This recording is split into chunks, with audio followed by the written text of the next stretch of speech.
Eu resolvi chamar a minha carteira de carteira HODL. Ela faz com que você conquiste seu primeiro Bitcoin mais rápido. É 100% automatizada. Você não tem trabalho algum. Só precisa clicar no botão abaixo e investir como eu. Sendo uma oportunidade única para aqueles que entenderam o Bitcoin e o adotaram antes mesmo dos países. A moeda de reserva é substituída a cada mais ou menos 100 anos, como vocês podem ver no gráfico aí na tela. Então vocês têm aí todas as moedas de reserva desde 1450. E fica evidente para vocês que a cada mais ou menos em média 100 anos a moeda de reserva é substituída. Começamos com Portugal, que possuía a moeda de reserva entre 1450 e 1530, portanto durou 80 anos. Depois foi substituído pela Espanha, que teve a moeda de reserva entre 1530 e 1640, portanto 110 anos. E aí a moeda de reserva passou a ser a holandesa, que durou também 80 anos, entre 1640 e 1720. E aí foi substituída pela moeda francesa, que durou cerca de 95 anos, 1720 a 1815, quando então foi substituída pela moeda do Reino Unido, que durou 105 anos, 1815 a 1920, quando então foi substituída pelo dólar americano, que começou em 1920 e se mantém como moeda de reserva até hoje, portanto, fazendo mais ou menos 100 anos agora.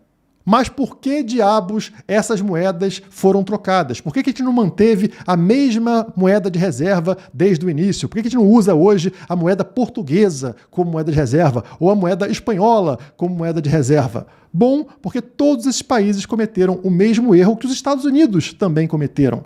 Eles pararam de ter um lastro na escassez. E se uma moeda não possui escassez, ela perde a garantia para pessoas que usam essa moeda. Guardar essa moeda no banco ou debaixo do colchão significa que você vai perder dinheiro a cada mês que passa. Isso transforma essa moeda de reserva em nada mais, nada menos do que a moeda brasileira. Aquela moeda que o seu Valdomiro percebeu que não dá para guardar e que precisa ser gasta para que você não perca o seu dinheiro. Só que países não podem se dar ao luxo de não ter reserva. Sendo assim, quando não existe lastro na escassez, quando não existe lastro, por exemplo, no ouro, é hora de você trocar de moeda. Os americanos abandonaram o lastro no ouro, o lastro na escassez, na década de 70. E de lá para cá, o negócio ficou completamente maluco. O dólar não para de perder poder de compra e deixá-lo parado em reserva começa a ser um risco. E se hoje os países começaram a fazer testes com outras moedas, como por exemplo a moeda chinesa, que a gente viu aqui nesse vídeo, ou as moedas do Sudeste Asiático, vocês sabem qual vai ser o resultado disso. Se não é possível confiar na moeda dos Estados Unidos, imagine na moeda da China ou do Sudeste Asiático. Essas são ainda mais arriscadas. Logo, logo os países vão perceber que não é possível utilizar moedas que dependem de confiança em terceiros, seja o terceiro chinês, americano ou europeu. E aí chega a pergunta, mas será que é possível ter uma moeda que não depende de confiança em terceiros? Sim! E ela está aí no gráfico para vocês. A moeda que vai substituir a moeda americana, o dólar, que apresenta o problema que todas as outras moedas de reserva no passado também apresentaram, se chama Bitcoin.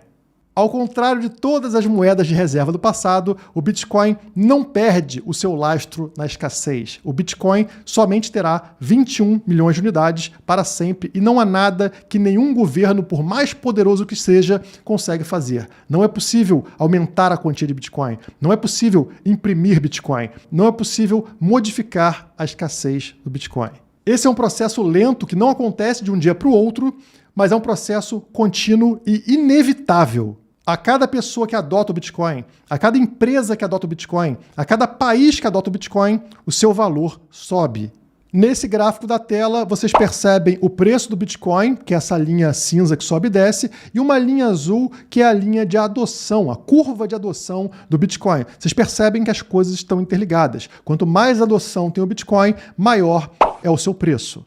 Num momento como esse, onde os países se dão conta de que não podem mais confiar no dólar, não podem mais manter dólares em reserva, tanto por não poder confiar no dólar como uma moeda que mantém o seu poder de compra, quanto porque outros países e outras empresas precisam agora de outras moedas para negociar com China, Sudeste Asiático, entre outras regiões. É necessário trocar sua reserva de dólar por outras coisas. E essas outras coisas também são arriscadas, também não mantêm o seu poder de compra. É necessário uma migração para uma moeda que seja escassa, independente da vontade de terceiros. É por isso que o Bitcoin será adotado pouco a pouco e isso é inevitável.